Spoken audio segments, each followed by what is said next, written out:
one. All right, let's do the transition. Let me just check if the sound is okay.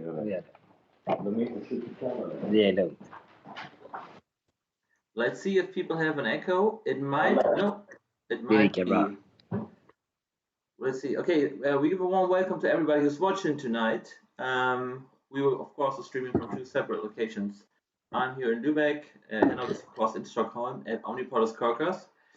Henok, nice to have you. Let's wait for some feedback and yeah, let's ask if the sound is okay. I think that's the thing we have to settle first, because nothing worse than an echo or worse sound. Let's see. Okay, warm welcome to everybody. Maybe if we can get a little feedback of how the sound is doing. As I can see from my bars here, it should be working.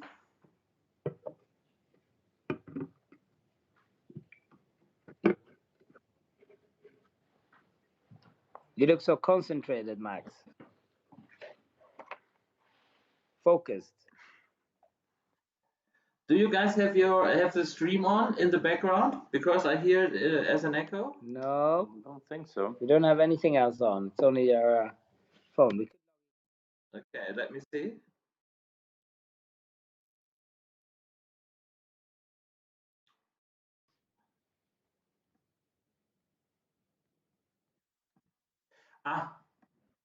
Oh gosh, I have the sound on myself.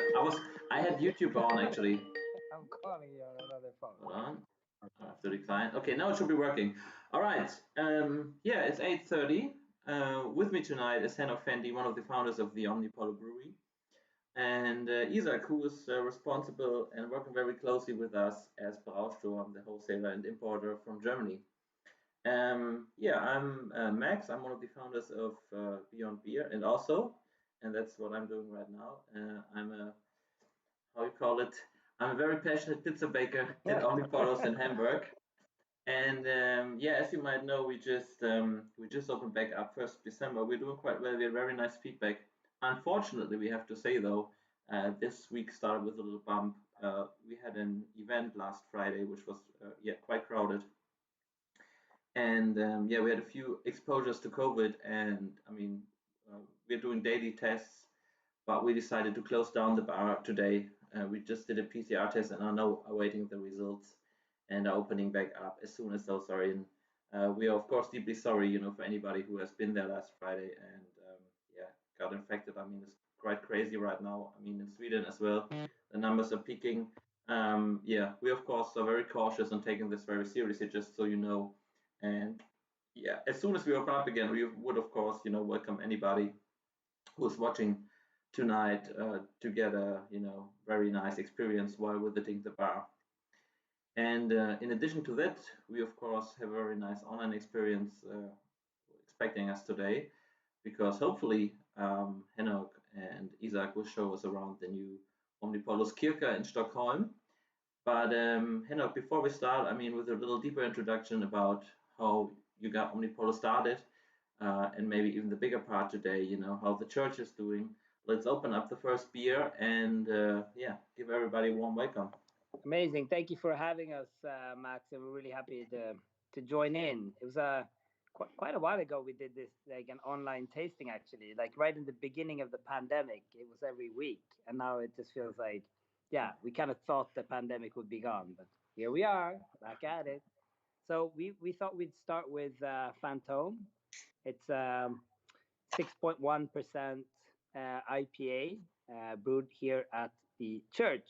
And it's kind of become somewhat of a house IPA. We actually have two house IPAs, which you will get to try one after the other. But please pour it to start with, and I'll help us out here on our end. We did the first church tasting exactly a year ago. It was in January 21. So we are now getting in this kind of annual circle while we are doing these tastings. That's quite nice. It's pretty amazing to kind of revisit and be back exactly a year later. We've really had a kind of transformative year for Omnipollo. It's our 11th year, but definitely for the church. I mean, it's a completely different place than it was a year ago. So this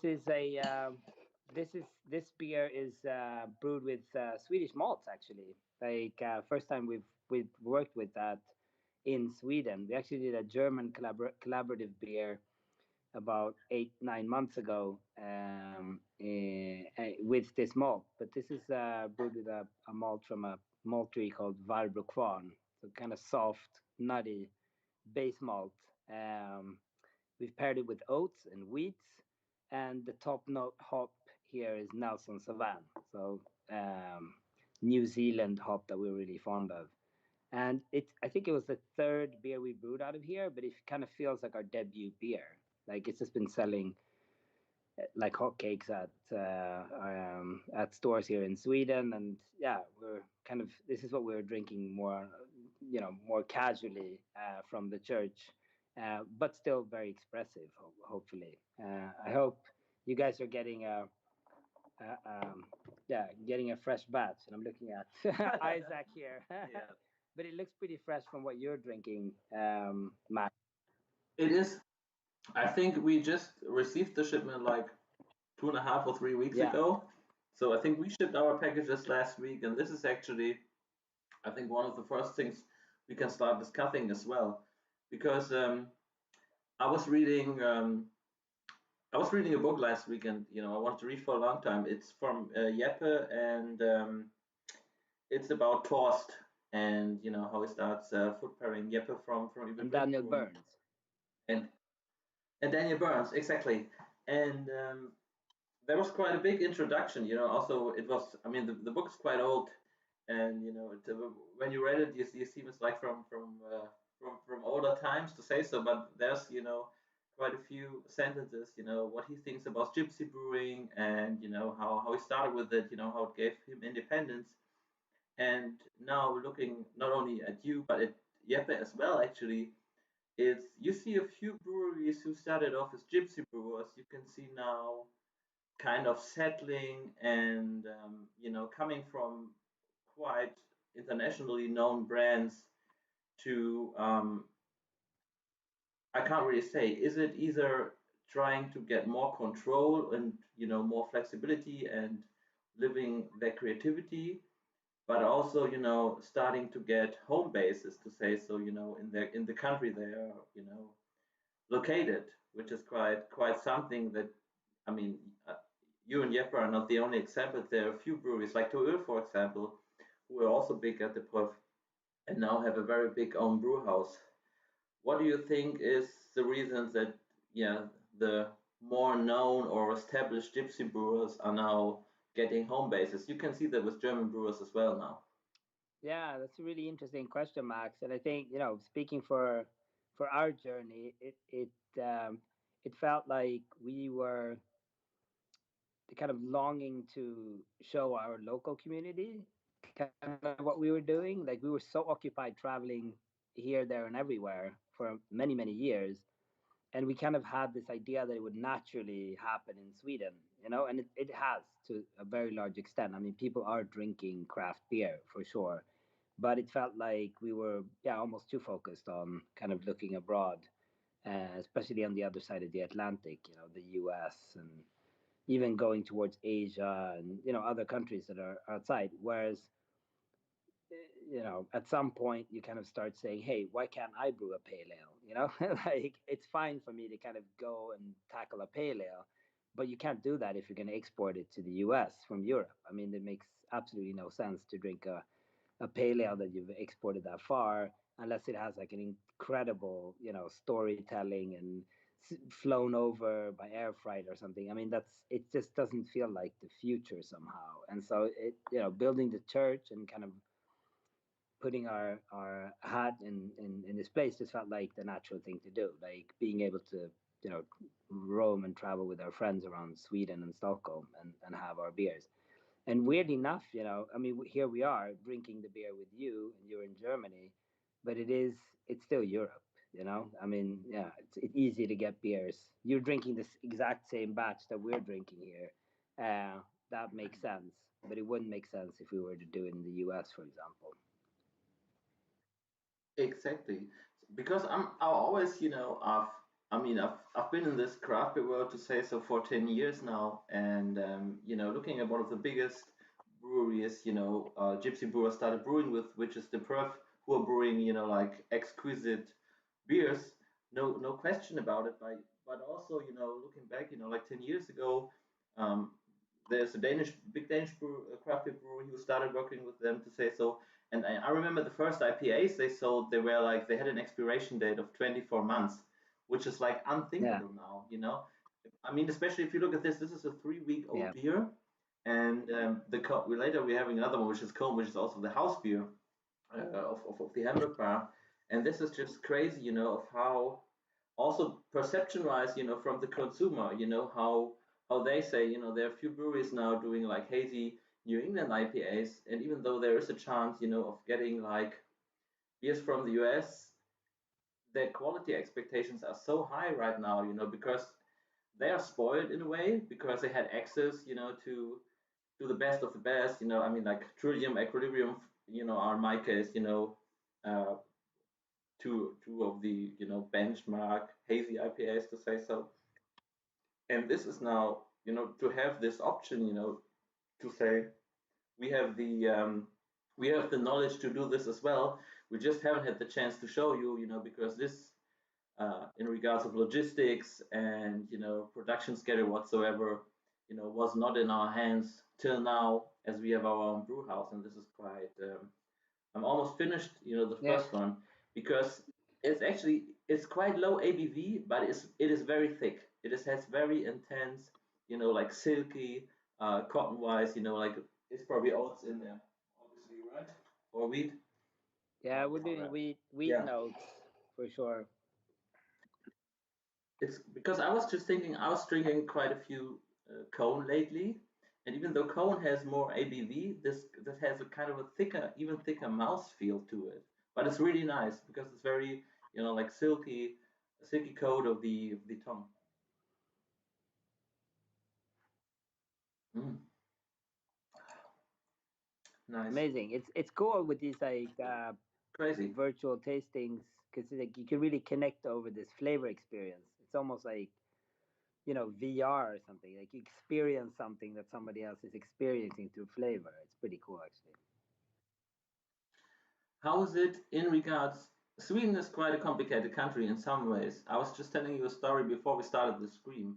We had a visitor walk in the bar yesterday. He came from Sweden, and 2 weeks ago we just placed 2 fridges with beer, where we say, hey, we're gonna price it very customer friendly, for takeaway. So if you have had beers in the bar that you like, you can actually buy it in the can, to go, at a very decent price, and well, pretty much every second uh, guy who comes in, or woman, they buy the beers. It's quite crazy.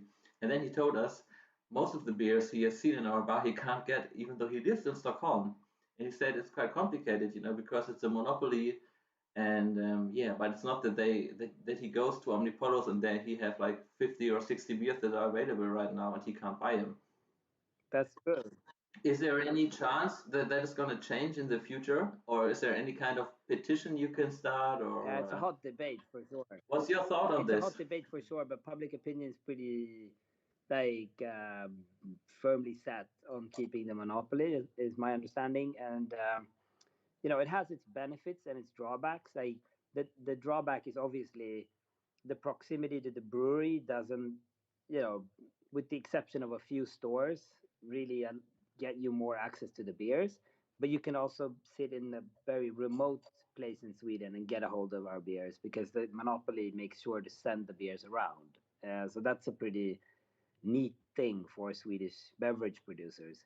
But it is weird that you can't just walk in and buy a 6-pack and walk out. I mean that's kind of a foundational thing of this movement. If you look at the US, for example, like queuing up at a brewery and buying beers to go. Um, but yeah, we try to work within the framework. Like we're not. I'm not. I don't think it's going to change anytime soon. They're talking about like legislative measures where you could possibly sell a small quantity of beer straight from the brewery. But we kind of enjoy. I mean, it's fun to sit with Germany and talk about our beers too. Like it's not, we're not complaining over that, and it's really something that's happened because of what the Swedish legislation looks like. We have, it's it's just as easy to send you beers as it is to sell it locally. I mean, that's yeah, it's weird, but it also has its benefits. Yeah, nice. There was some very nice feedback. We asked the crowd, how they liked the first beer, and Revolverman Online, he seems to keep it quite knowledgeable, because he said, I do get some nice hopper on despite the low ABV, and I get that as well, but on a very nice base, not in a bad term. It's just it also has, some kind. It almost feels like you have a dry character to it, because it's a little quenching after you finished your glass and the beer, and it's empty, but it's very decent and also very grassy, But it's very nice. It tastes very authentic New England, to say so. I mean, it's like, Also, there's a few. European breweries doing it now, but this feels very East Coasty, to say so. I mean, it might be the freshness, because it's not always that you get the freshest of beers, from brewery, depending on how long the logistics take. But this is really nice. I like how honest you are, Max. You're a true beer geek. Yeah, No, but the thing is, I think the Nelson specifically has this grape like skin thing going on with it, which I really like in this beer. The ABV again. You asked me the question. Why would you root and build your own brewery after so many years of contract brewing? A lot of other contract brewers are doing it. I think lower ABV and less, complicated beers, ingredients list wise, is part of the answer. Like being able to really dive into the nuances of producing beer. The only thing that warrants that is that it's locally produced. Like I mean, it's kind of been, we've been at the opposite end of that spectrum. Like local to me has almost been associated with sketchy quality. It's like I'm not going to drink a beer just because it's local, because then it's like a wild card. Like why should I just choose it because it's got to be good? But dreaming about kind of the idea, and to be fair, like a lot's happened in the last decade, and local beers brewed in Sweden, for example, are excellent today, whereas 10 years ago that like, drinking the local beer was a real wild card. And now we're at a stage where if we can pack this experience with every single piece of brewing knowledge that we've acquired over the past 10 or 11 years, plus the freshness aspect of it, that's amazing. And lower yeah, ABV kind of like, yeah, it's one of the luxuries we can allow ourselves based on that. yeah.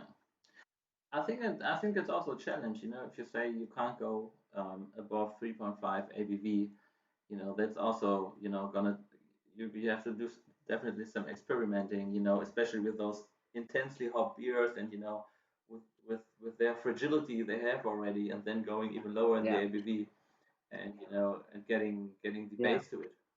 While we yeah, let's open the yeah, second beer, and maybe while we do so, can you tell us a little bit about the exact neighborhood Omnipollos Kirche is located in? And can you also tell us a little bit, is there any kind of, like any way of how you approach the neighborhood? You mean like, let's say if you have a small brewery in Germany, like is there like the local Swedish children's football team that we now see with jerseys, printed with prints from Karl, or how do you approach a neighborhood? And even, I mean, I could imagine even in Stockholm, if there's just some random people walking in the bar at the church and say, "Hey, can we have a beer?"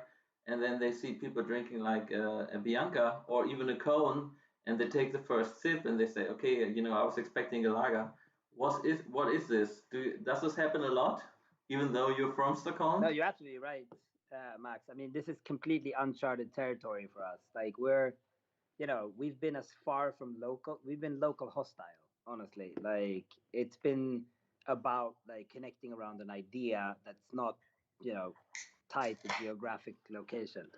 And all of a sudden we're here and we have this church and people locally are frequenting us, and it's amazing.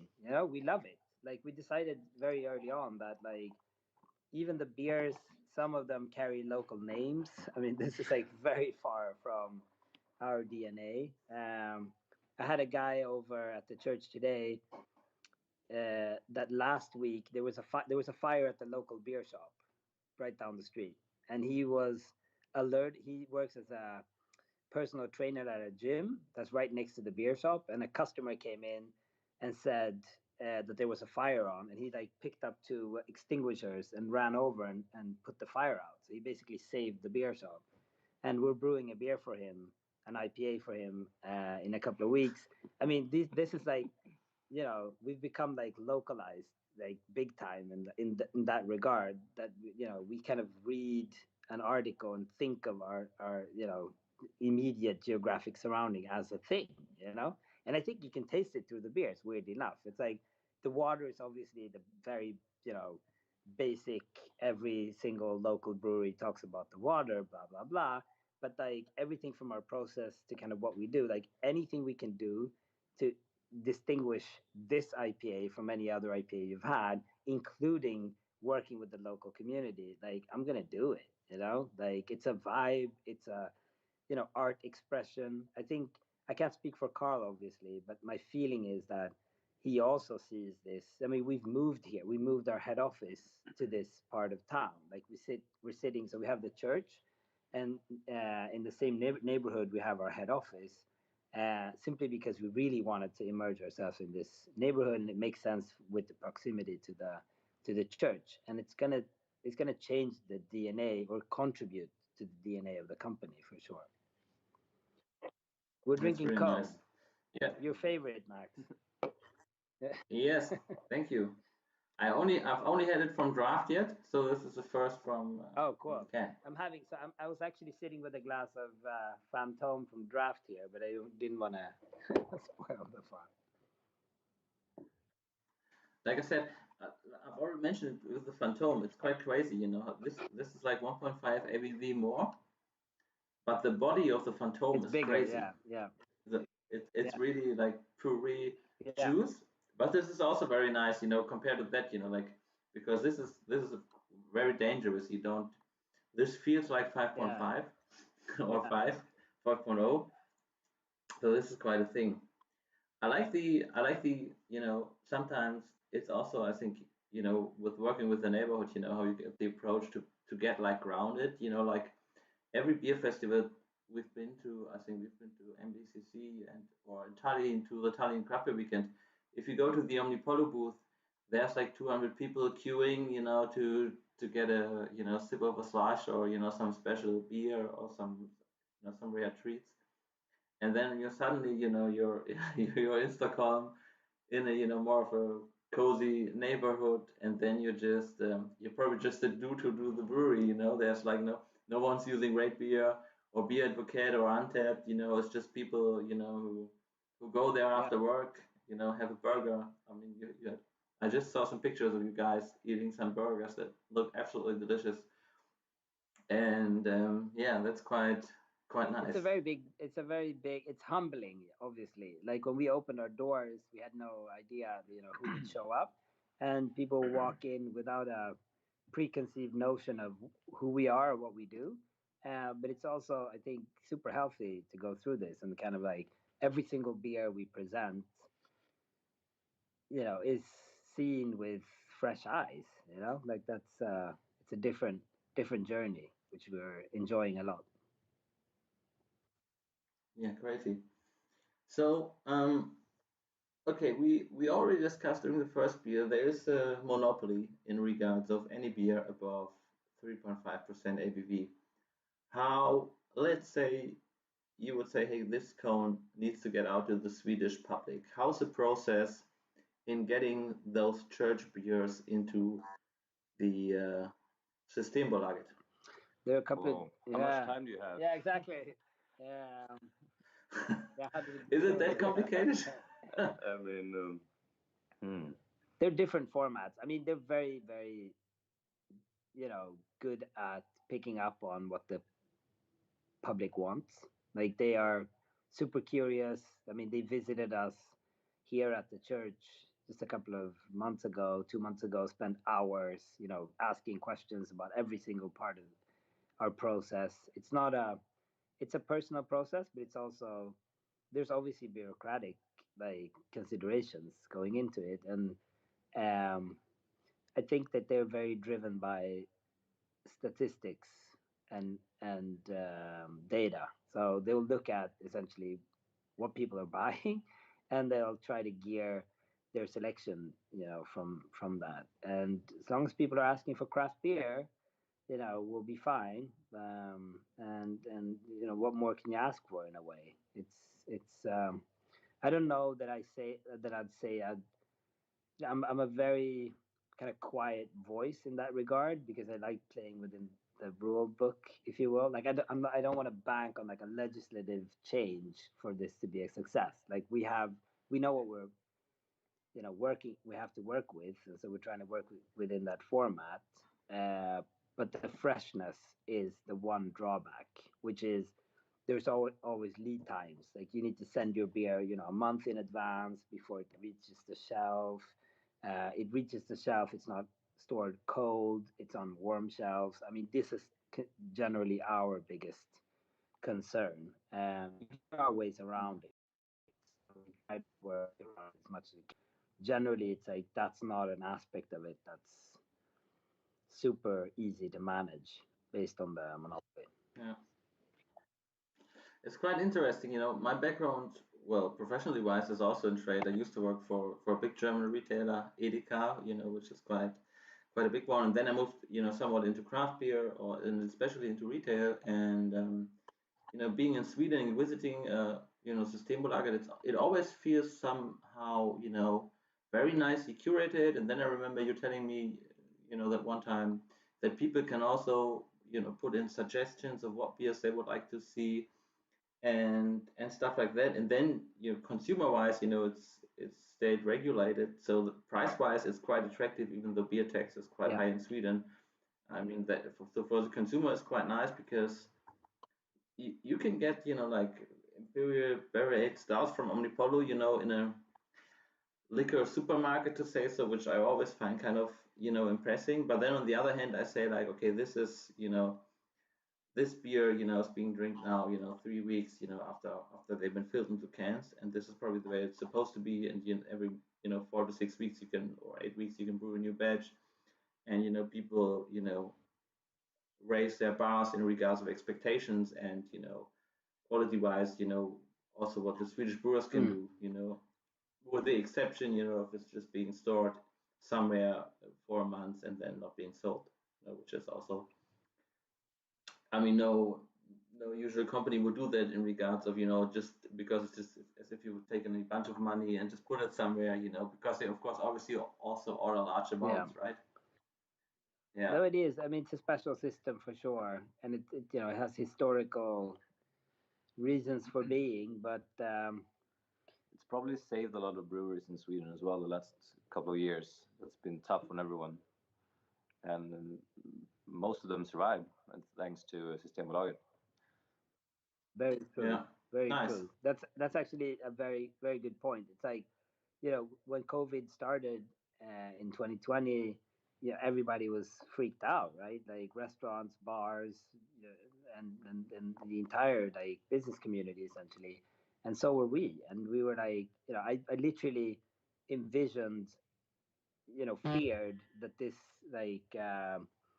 would lead to kind of the end of the craft beer like grassroots movement as we know it. In fact, a lot of the craft beer companies grew because they managed to sell a lot through Systembolaget. So it's like, Yeah, that's nice. You can see that in Germany as well. Like, if there's one winner of this pandemic, it's definitely the classic retail. So even though you had the worst lockdowns where, like electronic stores had to close, the biggest supermarket, could stay open, and they could also buy TVs and stuff. It's like crazy. Okay, we have another question. First of all, we got a very nice feedback from Michi. He says, nice again. I think the Omnipollos IPA are underrated generally. I agree with that in absolutely. Just come to our bar and taste them. We get like monthly fresh shipments of the church brews. It's an absolutely one of a kind experience, because yeah, I think that's the first time in years you could taste Omnipollo beers this fresh. Yeah, I think we can say it that way. It's and also you can definitely see the influence, or how you are connected to the craft beer scene and how close you are with those New England brewers. And the Bastian is writing, who designed those cans and how did you come up with it? Yeah, that's a very important question. So Carl Grandin, and we're actually borrowing his office here. We feel a bit like thieves.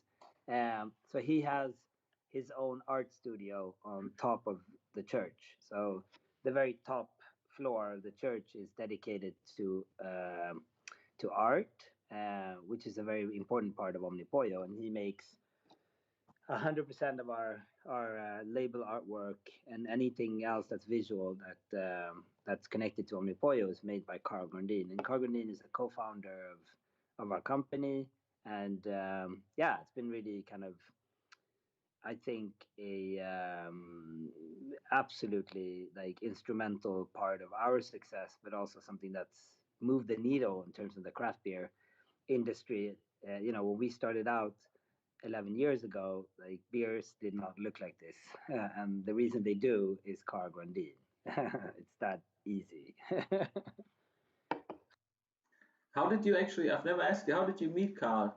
Under what circumstances did you guys meet? So I'd been home brewing for a couple of years and working with another company that was associated, a retailer of craft beer, and the idea of kind of releasing a couple of beers came came to me on a trip abroad. And when I came back, I met a friend of mine, and I was quite stressed out because it was like the gears were moving, and we were going to release some type of beer that I had an idea for, but I didn't have like a truly dedicated, fantastic partner to do it with in terms of the artwork.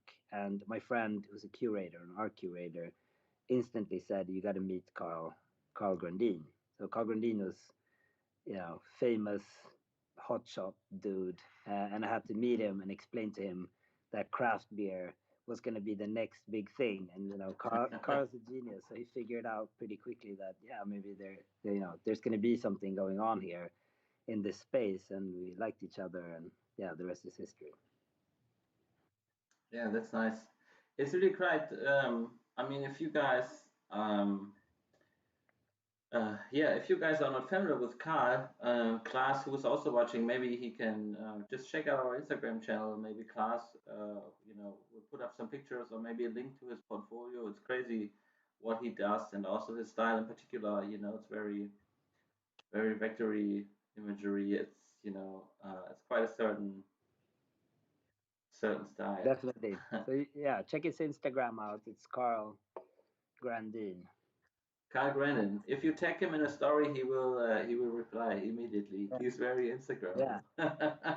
He's very fast with the Yeah. Instagrams. No, but I mean, Um, it warms our little Omnipollo hearts to hear that our IPAs are underrated. I mean, to be fair, like to sum up why we did this thing with the church and this entire project, brewing hoppy beers was a very very central part of that like motivation. It was like you just can't do that stuff if you don't control it. Like you just can't do it in the way that you want to do it. Like you can't put your flavor into it. I think we've been very expressive in our beers, brewing high ABV, very kind of like experimental beers, partly because that's the, this, the, you can carve out a niche and a category as a contract brewer. Whereas trying to brew a hoppy beer, again, I say pale ale, pale ale can be anything, anywhere on that spectrum. Uh, it just makes sense to control it. yeah. I remember like in the first craft beer days in Germany, people would say, yeah, IPAs. There's nobody around who would drink IPAs all night. and that might have been partially true, with the first wave, very, like resinous West Coast IPAs you had. But now, in regards of New England or those hazy pale ales, very, also have some residual sugars, are not that bitter or intense. I mean, I could drink this, like for the Fata Morgana, I have a Willibecher. Yeah. So that's very decent. I mean, and that's, I remember a few years ago, I mean, it's probably like 6 years ago, we've been to Omnipollo Fest, which was like the first kind of celebration you did in Stockholm. And you also had some friends over from I don't know how to pronounce it right, Stiberius. Yep. And they were brewing like amazing, I think Amazing Haze was the name, and they were showcasing it, I think, for the first time at the festival. And I drank it and I said, okay, this is very sessionable. This was kind of the first New England style beers also being poured and next to Fata Morgana, which is also, I think I wrote in the description that it kind of happened by accident, to say so. Yeah. But you kind of accidentally brew, kind of the first IPAs in Sweden with Fata Morgana. It's quite nice. Yeah, that was definitely a mistake. We were gonna brew Nebuchadnezzar in the U.S. and it came out looking like pea soup. And the brewery that we worked with, a brewery called Dog Brewing in Maryland, emailed us and said, we're gonna have to dump this beer. It's it's really floral and nice to drink, but it's like it's unsellable essentially. And we just asked them to send us a sample. And I remember sitting there thinking, yeah, it's gonna drop out. Just package it and it'll drop out later. And it didn't, it's just like kept being hazy. Should we dive into that? Yeah, it feels like you're leading us on to Fata Morgana now. Is that the one we're having? Yeah, why not? Yeah. Why not? This is, by the way, a pretty high ABV tasting, guys. Yeah. But you already had a few beers while we were testing the Skype setup. Yeah, exactly. But you're a brewer. I mean, you're actually usually on Wednesday we have Maßbräu Mittwoch in the bar, so you can buy half a liter of Maßbräu for the Bamberg price.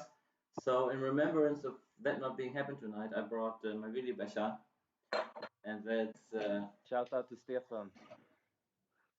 Shout out to Stefan. Yeah, he's Stefan. probably watching. He's watching everything.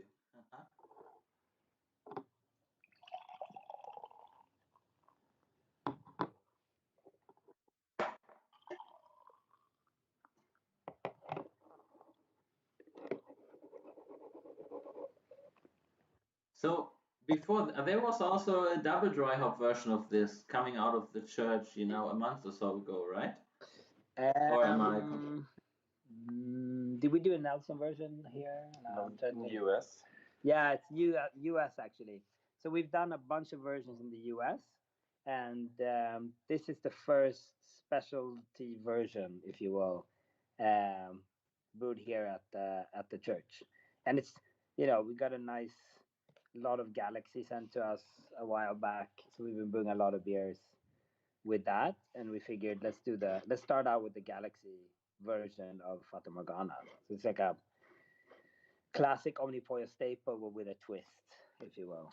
I was just wondering. I was holding my can here, and somehow it feels like I've adjusted it to greenscreen because I was just wondering why am I seeing the signs of the zodiac here? But that's you don't see it in Skype, but it's because the background I use because I think yellow is adjusted as like a green screen color. So if I move close to the camera, you can see the background, and they're supposed to saying that. Seeing this, you have like some pretty cool background thing here. I think we're just seeing you at this point. Yeah, it's I have a background of the church, so you can. Okay, cool. I think it was prior to the opening, and Carl had an exhibition of a few, like blankets hanging down the ceiling with illustrations. Yeah. Yeah, that's how we found, or that's how I found it. Carl found it before me, and I was here for working with this exhibition that he was gonna have because he was an art studio on top, or not an art studio, but an art gallery on the mezzanine, which is now where we have the restaurant. And totally fell in love with the space and asked the previous owners if they'd be keen on selling at some point, and they picked up on it, and here we are. It was a pretty special journey. Somebody was also just asking, how do you buy or rent a church? Yeah, I mean that's really how it happened. Like you have to be baptized. Yeah, exactly. That's step one. No, but I mean, yeah, it kind of we like a lot of the really tough like decisions, a lot of the like really tough years were like they were worked through before we got in here. So we came into space which was already repurposed from being a church to being a couple of different activities to then being a brewery, but a much smaller brewery with a different kind of like scope, I guess. And then when we came in, we just said, hey, can we build a real production brewery for export, for example, inside of a church, which is, I think, pretty unique for this specific project. I mean, there are breweries in churches, but to brew something that could actually produce volume to be able to send to our friends in other countries, I think was that was a choice we had to make. Like, is this where we want to take this, or are we going to do it somewhere else? But here we have Fata Morgana. So Fata Morgana is like mistake initially, and here is the Galaxy version of it. Drink with ease, not like Max out of a big glass. Oh yeah, I'm still thirsty actually. So your mouth is still dry from the Phantom, and you're trying to. Exactly. That's how we do it. We dry your palate with the first IPA, and then exactly drink through. That's awesome. That's why you don't stop. You still have. Even though you feel there's a residual sweetness left. You still. You're still thirsty. One thing that's been almost emotional is to brew these brands at our own brewery that we've been brewing for many years before, or versions of them. It's actually pretty cool. Like so today we're actually brewing Space Cookie, which is a Monkish collaboration down in the brewery, and it's oh yeah, I remember those 0.7 liter bottles. Yeah, and it's been like 2 or 3 years since we were in LA to brew the first version of it with Henry and Adriana, and it's it's always very special. Like I had to. I mean, especially since it was a remote collaboration where they didn't come over for it. It was for Pastry Town, right? For the festival. It might have been for Pastry Town. You might be right, actually. But it's like I was like running around earlier today showing pictures to the brewers of like the collaboration day we did in LA, years ago, because it just felt like the world has just become kind of disjointed somehow. It's weird. Somebody's writing Max training for Oktoberfest in January. Yeah, I mean it's been a tough day, guys. I've just told Henok before we open up, we've been very passionate. So Henok and I we're kind of in a weekly update spot where I'm writing him, hey, this is what we're doing next. We're setting up the fridges. No, we're doing this event, and so we're kind of exchanging ideas of what we can do next, and it's actually going quite well. And we had like the best Wednesday ever since we reopened. Yeah. And quite a couple of reservations, and then you come to the point where we say, okay, I mean, well, we just have to be cautious, so we have to close down today.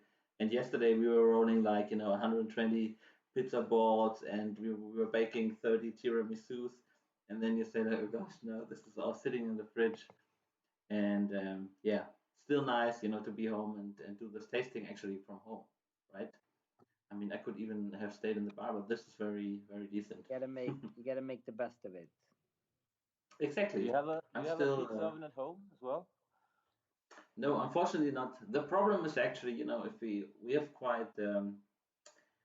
we have kind of a benchmark oven in the bar. It's a Pizza Master. It's a Swedish company, but if you watch Vice Munchies, like the pizza show with Frank Pinello from Best Pizza, like 50% of the pizzerias here with it, they have the same oven. It's like an electric oven, but it has a stone ceiling, and yeah, they can go up to 500 degrees Celsius, so you can bake anything up to Neapolitan pizza, and that's quite something. So whatever you do at home, there's no chance that you can replicate that. No matter how good you actually adjust your home oven, you don't have the turnout. Especially in regards of the crust. So They have to come yeah, to that's you. quite fun. So no pizza at home anymore. I can't do it. But I still, I mean, we're now back open for 6 weeks, and yeah, I'm having pizza every day, so Yeah. that's really nice. It's quite a we're doing we're very humbled, so we don't only doing 3 pizzas, very very basic, but people are really liking it. We have lots of regulars now.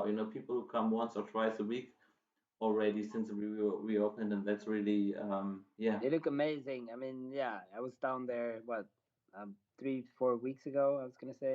Yeah, And yeah, it's such a nice space. I really love it, and it's a shame we can't just go back and forth more. exactly. And also, I mean, you have to say, I mean, authorities, of course, have to struggle, because they have to, of course, keep the community safe. But still, last week we received an extension of, our outdoor seating. So we are now allowed to set up, the parking spots in front of the bar, which is like 7 big beer benches, each with a capacity of 8 or 10 people, right? So that's like we can place now 60 people outside, but it's like 2 degrees, so there's it kind of mixed feelings. But after last weekend, I was, and then you can't put up heaters, because of environmental issues, of course, to say so. So you can only have like blankets, to keep people warm. But I think we will figure something out. Um, we will do our next call what we're gonna do. But I think like we will, for people watching from Hamburg, we have probably the earliest beer garden opening in Hamburg. I can promise that. Amazing. We'll be down there Yeah, if nothing else for the weather. I mean, it's yeah, you'll be at plus 10 yeah. degrees, I and mean, we're still at like minus 10 here. yeah. I mean, the bar has one very authentic special, and it's the windows we built in. You can slide them open, so you can actually go to the bar from the outside and get the beer handed out, which was quite complicated to build, and to I get that love in. that. But we never really had the chance to use it, so that's definitely our summer goal for this year, Looking forward to it. that you don't have to walk in. It's a little more COVID safe in regards of being outside on the fresh air. Looking Yeah, we forward will to see. that.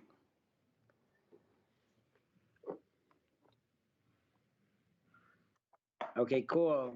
So yeah, this is again like this is not brewed with the same malt as the first 2 IPAs we had. This is brewed with Weiermann German malts from Bamberg. We're super keen on using German malts. We have a German brew house, German tanks, German malts, German yeast for our lager. We Yeah. select our hops in Hallertauer region. German glassware. German glassware here. Um, but for this one, it's since we're going up in ABV, we really want a light base malt, and extra light pilsner from Weiermann is nice and bready, but very light. So that's what we've used as a base. Like hearing you talk about, German brewing culture, is there anything you would say that you would like to extend in regards of, is there any kind of Swedish brewing heritage you would like to, either pick up and do again, or anything that you feel, with now being, local brewer, is there also, hops or malt productions around the area that you would like to work with?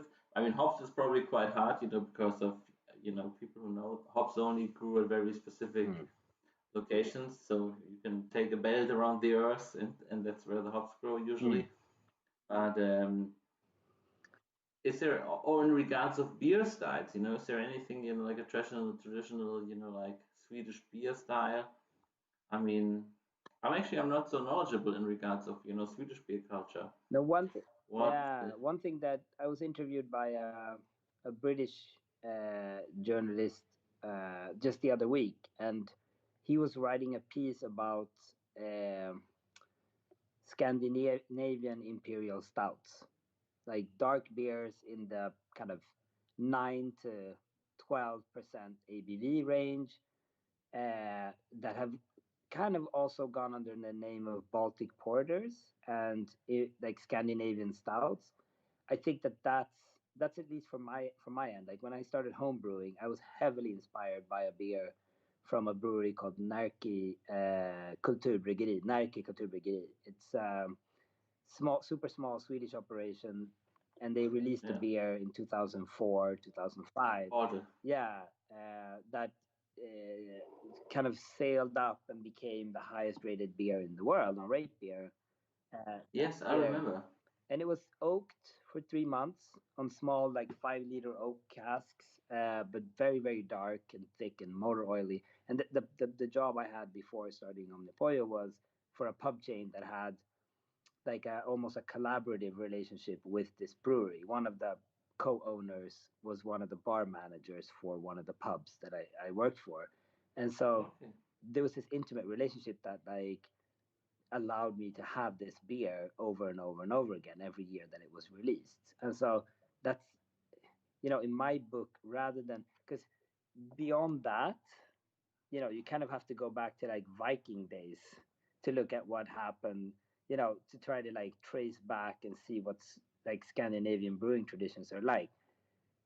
Unlike Munich, region where the commercial brewing as we know it essentially started. I mean, it's like essentially comparing, I don't know, it's just a completely different ball game. Like I can go back to old grains, for example, like we're doing with the IPA you just had. It's called Balder. It comes from a like it was popularized, because it came from a small island outside of Sweden, and this maltery works with that grain, and it just happens to taste amazing and has this bready character to it.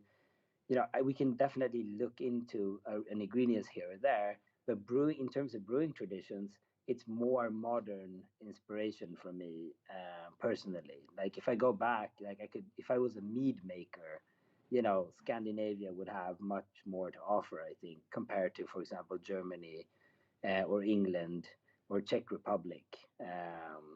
So it's for good or bad. I think that what it's done is we're not shackled by tradition, which has allowed us to be very kind of free in how we look at beer. But it's also enviable when I meet brewers that are, from older, more heritage-driven beer nations, because you have this context, especially England for some reason. Like I've been hanging out with English brewers a lot lately over the past couple of years, and it's like you get kind of jealous because it's like you come from a very clear context to pick from, but unless you let it weigh you down in terms of tradition.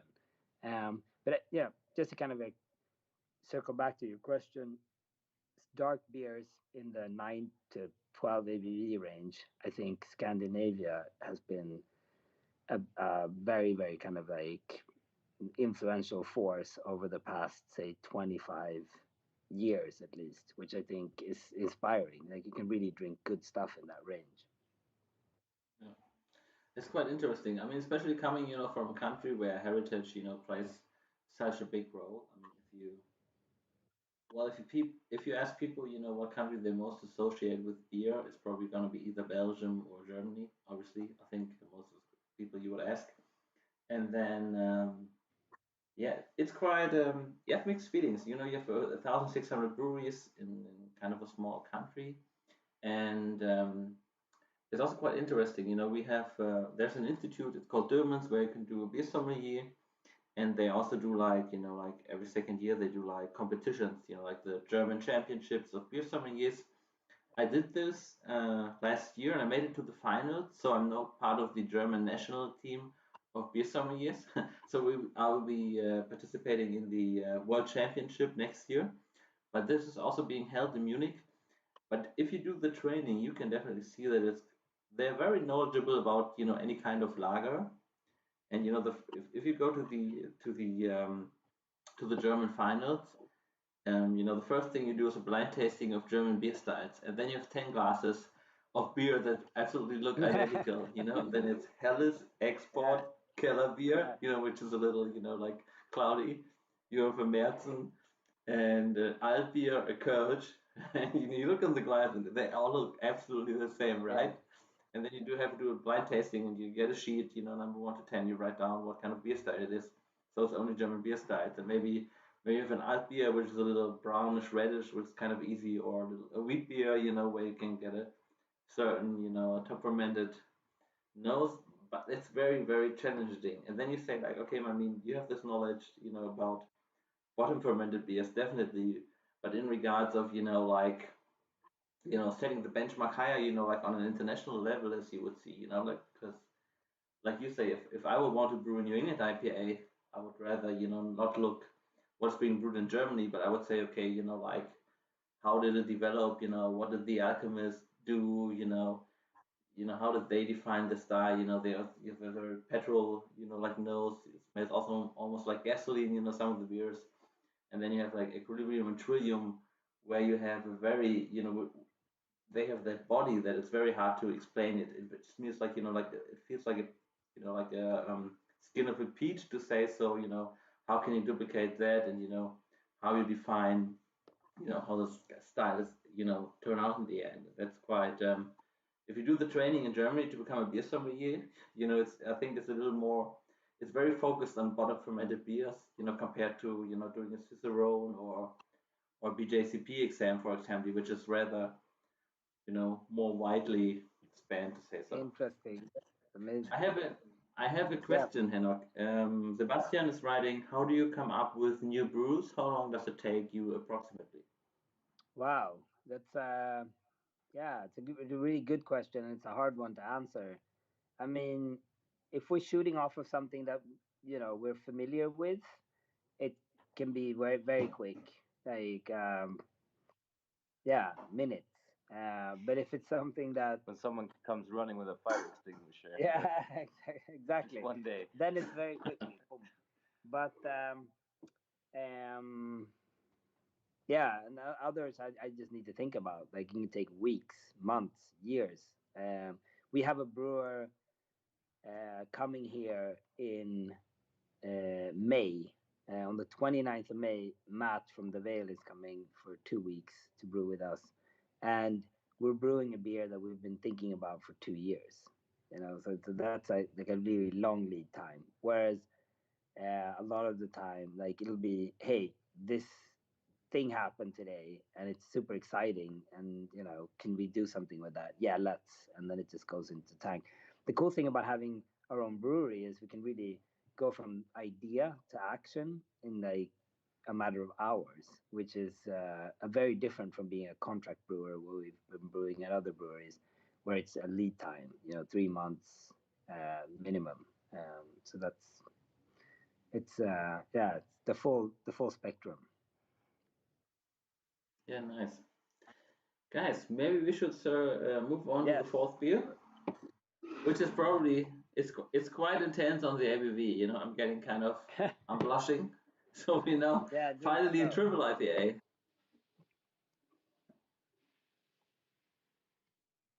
So this is our first higher ABV hoppy beer from the church. I think we went pretty quickly to triple. Like when we opened the brewery, I actually thought we were going to be 6 months in, a year or whatever before we started brewing triples. But we just wanted to max the system out and see what it would give us in terms of flavors and ABV, like seeing what the system could actually deliver for us. So this was, I'm trialing that. Usual suspects, Galaxy, Nelson, Citra, the entire range. I find this, I don't know if you have it as well. I find this quite, I've just mentioned it from The Alchemist. I only have it with The Alchemist, and sometimes you have it with Riesling wine in Germany. You somehow have a petrol kind of nose. It has a little bit of gasoline, but it's very rare. Usually you only find it in The Alchemist beers. Yeah, it's like pretty. I think It's really nice. we're experimenting with hopping rates at the moment, like really trying to kind of like based on process and the hops we have obviously in house, but like really trying to get to a point where we saturate beer. We try not to overdo it, but really we really wanted you to open the can and feel that there's a whiff of something coming your way. And for sure, I mean, some of these hop varieties are also so extremely intense in themselves that they can definitely give off, gasoline, weed, which has been a big inspiration for us. It's very dank. There's actually maybe weed is going to be legalized in Germany this year. I saw it was actually national news here in Sweden. Well, in time for our annual tasting next January. Maybe. Yeah, but exactly. To what extent will it be? Yeah. Will it be kind of similar to the Netherlands, or is it like for medical? I know it's already legal for medical. No, for medical purposes, it's already permitted. So it's probably going to be a state regulated kind of sale. Yeah. Which is, I think it's quite. I think it's kind of a smart move. Also in regards of taxation. Because it makes definitely sense. State-wise, it's income and also control, sales and purchases would make a lot of sense. And I'm absolutely pro that because I think it's if people want to smoke a joint, instead of having a beer, let's have them have it. And especially if you have it controlled, what better way to improve, like qualities and prevent, illegal sales and. Is it pending whatsoever. like? I mean, the tax income must be crazy. Like California, essentially. Like or Colorado, or But is it pending like a public vote, or like what's what needs to happen for that to be? I think it's a Green Party in Germany who's pushing it, and they have they're quite the winners from last year's election.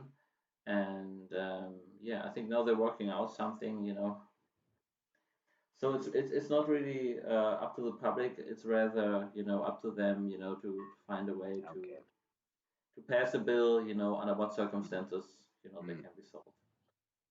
But it might take a few more years. But I think they are doing it now. I have another question, Henok. JR20LAX is writing, could you say more about the beer you're doing with the veil and the process? What did you do for 2 years?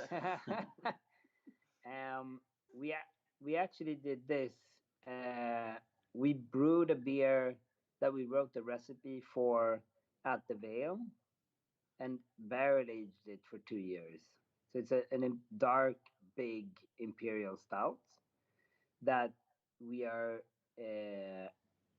blending with a beer that we're brewing here at the church when Matt comes over to barrel age for another 2 years.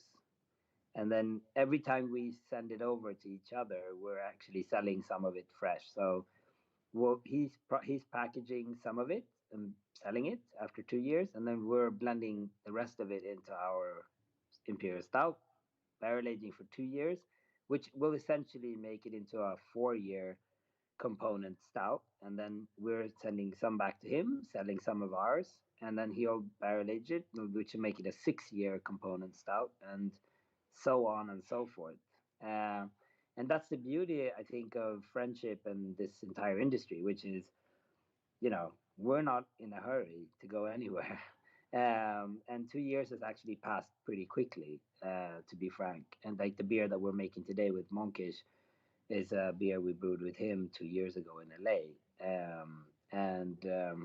So it's like small tweaks and adjustments that happen over a quite significant amount of time for what the beer industry is like. But then again, looking at what the German beer heritage is like. You know, this is a very young part of the beer industry, and so 2 years is a very short time, really. But Yeah. it's hopefully going to render an interesting beer.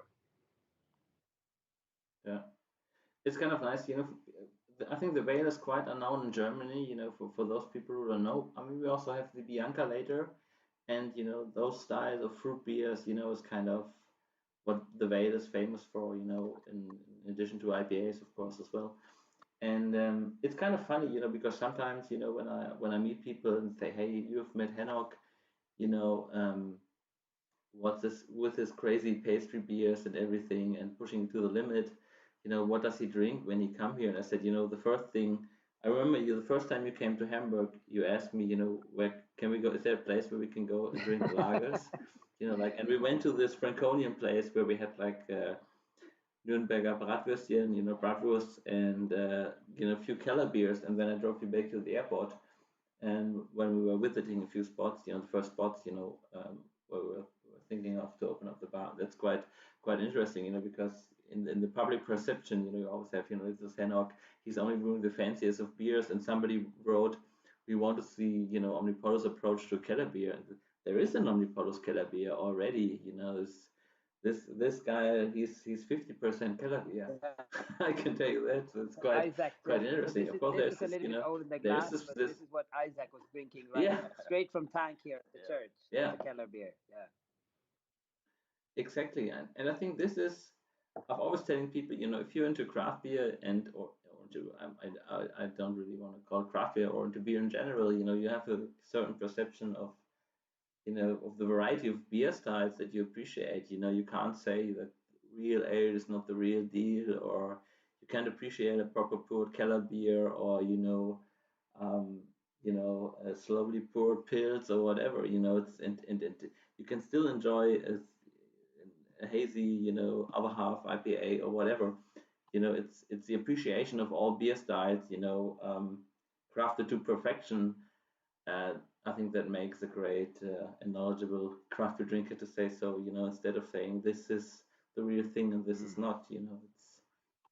It's the whole view. Absolutely. I think we're appreciators, all of us working at Omnipollo, and just generally. I mean, as a beer geek, your palate evolves, and you can hopefully appreciate beers within different styles.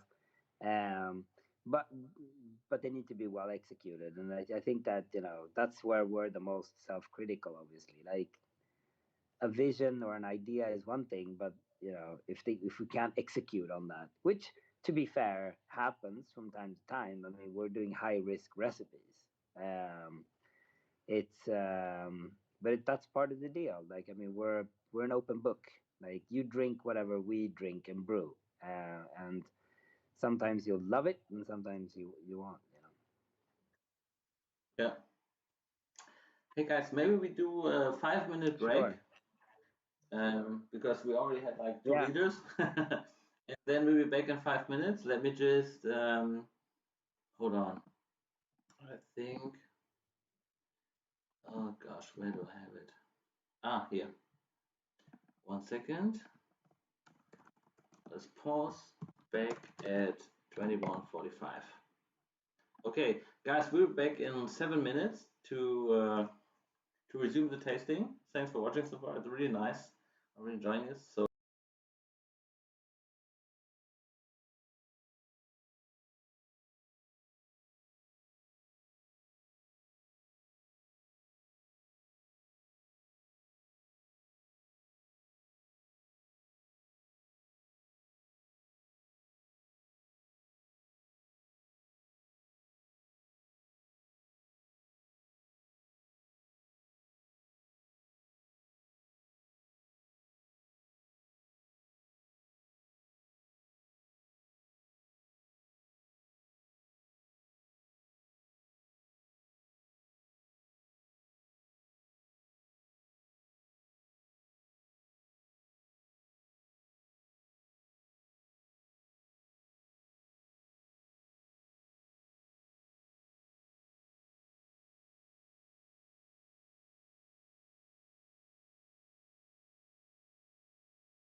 one.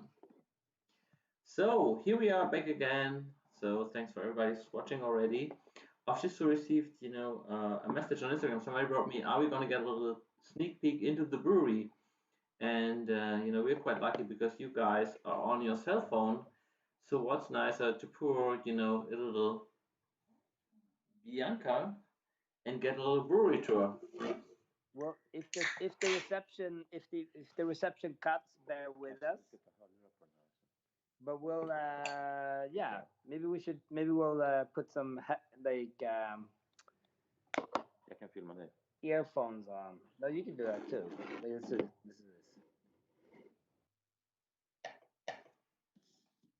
Okay, this is a very crazy color.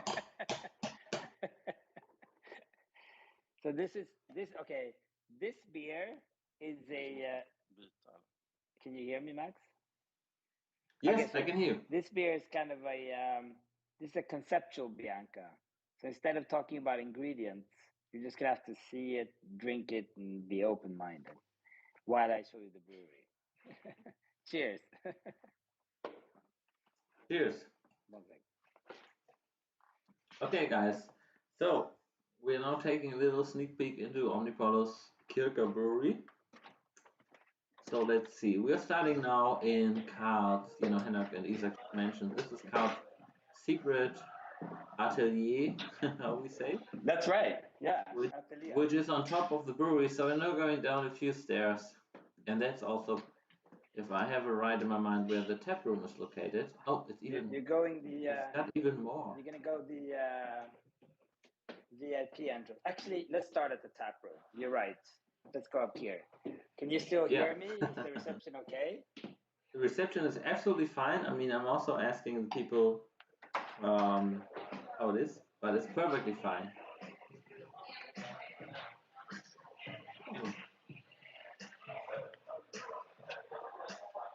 All right, we got some music going on, some disco lights. That's nice.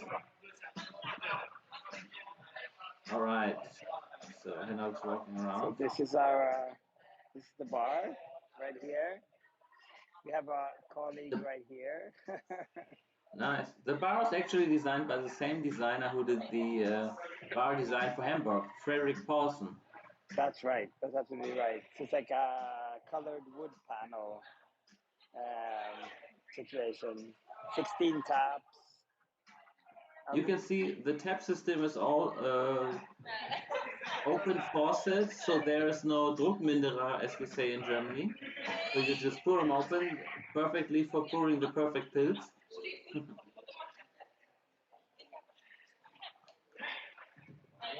There's Isaac. That's very impressive, actually. That's a very nice view. So we are restricted to short opening hours. So we're actually at closing now, unfortunately. Yeah. But hopefully you can hear me better because of it. Yeah, I can hear you good. It's quite nice. So that's the brew house down there. I think maybe I might have shown you that before, Max. But yeah, we'll walk down and show you from the bottom floor, which is kind of the heart of the brewery. We'll just walk one floor down. It's for those who don't know, it's a Braucon brew house, so this is the German system. People are asking how many taps. It was like 20, right? 16. 16. 16 taps, yeah. 16 taps, and we'll always have one. Let me see if I can remember this code. Don't film when you put in the code. Yeah, exactly. What is it now again? Here we go. Can you open that? There we go. So we didn't see the code. Okay. Unfortunately. We have 4 dedicated lager tanks over here. Yes. And one of them actually serves the bar, so you can drink beer straight out of the lagering tank, which we're pretty happy. Do you have inlays for them as well? So it's not like plastic bags or anything. It's like proper lagering tanks with temperature control. Oh, okay, crazy. Genau, vertikale Lagertanks, genau, für untergärige Biere. I'm just gonna say it quickly in Germany as well.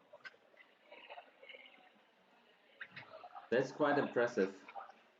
I don't know if there's a church brewery in Germany. Actually, I don't think so. There must be, no? There's a few restaurants I know, like in Bielefeld. Okay. There's a restaurant within a church. Yeah. But yeah, a brewery, I don't know. Jopen, of course, is quite famous in the Netherlands. Yes. Yeah.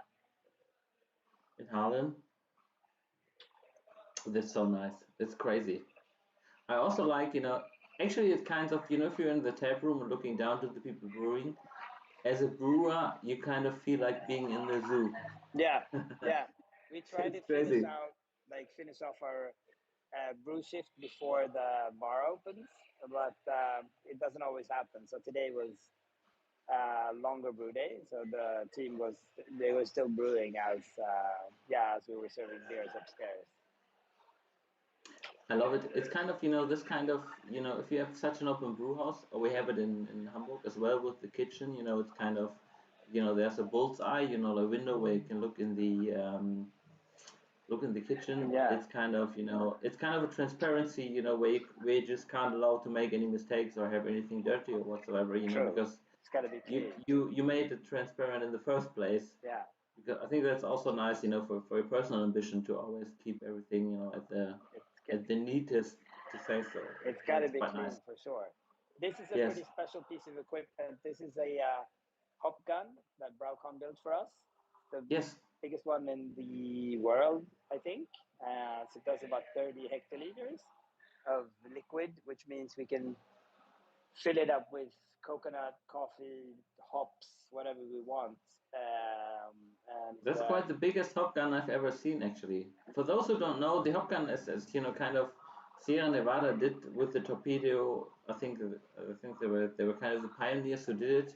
So they sent the word, or no, it's actually the after primary fermentation, they sent the beer during lagering, through the hop gun, and so just a very decent contact, with the hops, and you get an extraction of ethereal oils, so you get a very intense hop aroma. True. We're gonna walk you. Here are some barrels, aging dark beer away, and this is the neighborhood we're in. So it's a Crazy. nice, sleepy suburb to Stockholm, but with a small. Oh wow, that's our truck over there. There's an Omnipollo delivery van. Yeah, it's parked outside. Okay, here we are. Here are we. This is the church from the outside. The flag says it's open. Yeah, so this is what you meet when you kind of enter the building, and yeah, it's a sleepy Wednesday, and we're at closing, so we're gonna probably bring you guys back up again to the room where we were at, so we can enjoy. Is there a federal closing hour like we have in Germany? In Germany right now it's 11 p.m. Do you have that in Sweden as well? Exactly. Have to close? Yeah. Exactly. Yeah. So we're like since 2 weeks back, roughly. Yes. Same with us. You guys through the burger. Maybe we can go this way instead. That's so impressive. Really. I think actually that's we've seen a lot of online tastings during pandemic years, but to do like brewery tours online is the best thing you can do actually. Oh, there's the kitchen. Hamburger kitchen. Yes. Yeah. And now we're heading back up again. The Carl space. Do you have the code? We're trying to figure out what the code is to this room here. Yeah. I've got another question. Will Evil Twin Bianca even more be done again? So that's probably a collaboration you did with Jeppe. Yeah, which beer was that? Even more. Which one was it? Bianca. No. Yeah, even Evil Twin Bianca, even more. Yeah, that's a beer we brewed in the US actually. Yeah. We don't have one planned. Let me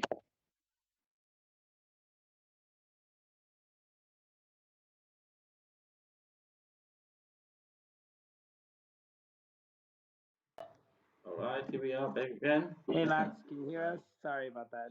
Yes, no problem. We don't have another batch planned, but it was a great beer. I agree. I really, really enjoy that beer, honestly. There have been some collaborations like Russian Roulette you did with Evil Twin. Yeah. Yeah. We've done, I would like to say probably 5 to 10 different beers with Jeppe over the years, for sure. He was part of the Omnipollo Scope collaboration. We're actually planning for the next round of Omnipollo Scope. So this is an announcement to be brewed at the church. If people don't know what Omnipollo Scope is, go to, I've just did this today, go to the Omnipollo's Instagram profile and check the highlights. And Omnipollo Scope is one of them. It's quite impressive, if you see, like from Tokyo to Los Angeles, there's basically every country involved. For St. Petersburg, it's crazy. Yeah. It's a crazy event. People still ask us about the glassware for that event. Oh, actually. Really? Yeah. No, that was amazing. I mean, that was really kind of we didn't have a space of our own, and doing a festival didn't make sense. Like we were kind of here, there, and everywhere, and so Omnipollo Scope just felt like the ultimate celebration. Like I think it's like I was probably up for like 24 hours just doing, just following what was happening, and as you said, like Australia, Japan, and then like across to Europe, and then over to the US, and like it's like this entire kind of like 24-hour thing going on. That's pretty cool. Yeah.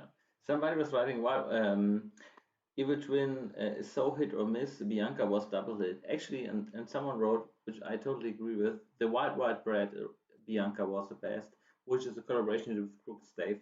And it also debuted during Omnipollo's Fest. And it's really like, like for those who don't know, Crooked Stave, their house yeast is bread.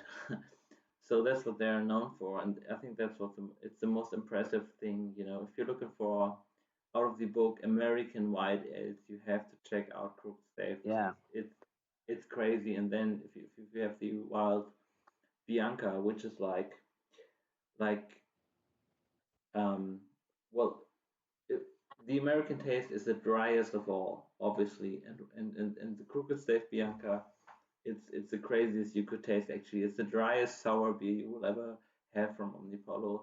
In addition to that, you have the very funky, American white ale taste. It's one of a kind. It's actually, if I would say what my favorite Omnipollo beers, it's probably white wild bread Bianca, Omnipollo, Crooked Stave collab. It's crazy. He's amazing, Chad, who runs Crooked Stave, and I mean, yeah, he's extremely knowledgeable about his yeast, which I think is key when you're making those types of beers. But it's been amazing. I'd say, the whole idea of us being able to share an idea and riff off of that, whether it's the Veil, Tefnut, or Bianca at several different breweries, or Milkshake IPA at Tired Hands, or whatever. Like it's, I could go on. Like we have, I don't know, 10 more of those. It really bonds us together with a bunch of amazing minds out there, and it goes to show what craft beer can be really, once you let go of any kind of preconceived notions and ideas. I think it's amazing. Do you know out of your head how many Bianca versions there have been brewed yet? We could probably untap it. 25? Yeah, probably. Yeah, I would say, yeah, at least. Yeah, at least. And they usually take a direction, every other year, and go in another direction, and it's pretty. Yeah, it's been pretty cool actually. A lot of people have that feather tattooed on their bodies, which is pretty crazy. Yeah, that's crazy. Also, in an aesthetic kind of way, I think it's the most perfect, like can or bottle artwork you can have. It's really nice. It's always, if you have a feather on an Omnipollo can or bottle, it's always Bianca. Yeah, yeah, that's absolutely right. That's the way to know it. Actually, the next beer, it's the last beer we're doing, and it's the first beer I also have a kind of a personal relationship with, because when we opened up Omnipollos Bar, we were of course, kind of, sat down and said, what's actually kind of message of hospitality we're delivering at Omnipollos. And Henrik said, hey, I have this very passionate guy here in Stockholm. I can send him down to work with you guys, and he's been with us at Omnipollos Hut for quite a while. His name is Elmar. Elmar is this very passionate beer goat. And I think it's kind of, he's kind of the most polite guys I've ever met in my life, to be honest. He's a perfect host you can actually have. He's one of those guys you can't get mad, no matter what happens, or if a bachelor party runs in, he keeps very calm and still spreads the message. Even he's kind of a tattoo on his arm as well. Exactly, he's kind of a the beer nerd kind of guy that no cliche fits with in some kind of way, because he's not how to say it. He's so passionate about what he does. He's not kind of an over the top nerd. He's kind of, if somebody walks in and asks for a beer, he will give him something, and the guy will be happy. If it's a guy walks in who has been with Jean van Roy for the last 6 years on his public brewing day, he will know him as well because he's been there as well. It's that's the thing with Elmar. So unfortunately, when COVID hit, Elmar had to pack his bags and move back to Stockholm. Don't open the can. I was gonna say something. You gotta twist. You gotta actually turn it like this. Okay. You can't do that now, but you gotta. Yeah, exactly. You can salvage the situation. But if you turn it, Sorry. It's a nitro can, right? It's a nitro can. But Sorry. It's fine. If you pour it hard enough, it'll have that effect anyway. But since it's packaged with nitro, you can actually get this nice Guinness type of pour if you turn it over a couple of times. I got it. Yeah, you got it. I got it. Hard pour. Yeah. So we're gonna try to get it over here. Because that's of course what Elmer would have done, Yeah, you gotta package it with nitro. Yeah. No, but the cool thing, like Elmer's for a long time, he was the youngest employee of our company, and I always find it really fascinating to kind of like meet this guy. His father runs a brewery. That's a really good brewery here in Sweden, and he works, with us and for us in one of our bars primarily. And it's, as you said, Max, like I think finding people to initiate people that aren't super into craft beer in a very soft, smooth, and subtle way is key for this industry. Yeah. Like no snobbishness around like knowledge or whatever. Like you just come into a bar and say, "Hey, give me a nice beer," and somebody will guide you. And he's the quintessential guide through that. But he's also, he is very old school in his beer taste on the one hand, but he also very much follows what happens in the sort of new money ticker scene. So, so it's got to be expressive, got to be flavor forward, disregard of traditions. And here we have it. At the same time, we're quite rigorous around how we brew our beers here at the church. It's got to be drinkable and balanced as well. But I believe that we're drinking the second batch of this. Is that right? Yeah. Yeah, it's quite popular. I think it had like the longest queue at MBCC for this beer, and it's quite nice, because if you had a beer festival and Emma was there as well, he would be gone in between for an hour because he would be at some kind of bottle sharing session with Bocke or whatever would be hyped at that moment. Yeah. And I think this is the kind of beer he would be gone for a bottle share with. It is very espresso-like, but it's very tobacco. It has a little notes of tobacco and also of, in German we say amaranth, amaranth. I don't know if you say it in English as well. It's like sesame a little bit. So it's very nutty as well. It's very, it's such a complex beer, and it fits Elmar so well. You have a very decent carbonation, but you get, due to the use of nitro, you have, the silky body pushed to the max, to say so. and the residual sweetness is adjusted so well that it doesn't taste boozy, even though the alcohol content, of course, is quite intense. Yeah. You know, This beer, and this is a kind of it actually has like this beer actually has. So what you're drinking is kind of the last of it in a way. It has a component that was barrel aged from the first brew kit that was in the church. So the first thing we did, the first day, I think even before we got the keys, we more or less broke in to brew a beer, like in the church. And that was a beer, a very, very dark, big beer that we put into bourbon barrels and stuffed away in the basement.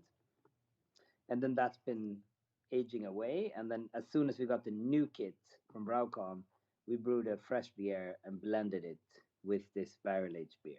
So this is kind of a hybrid in a way. That's what, hence the ABV.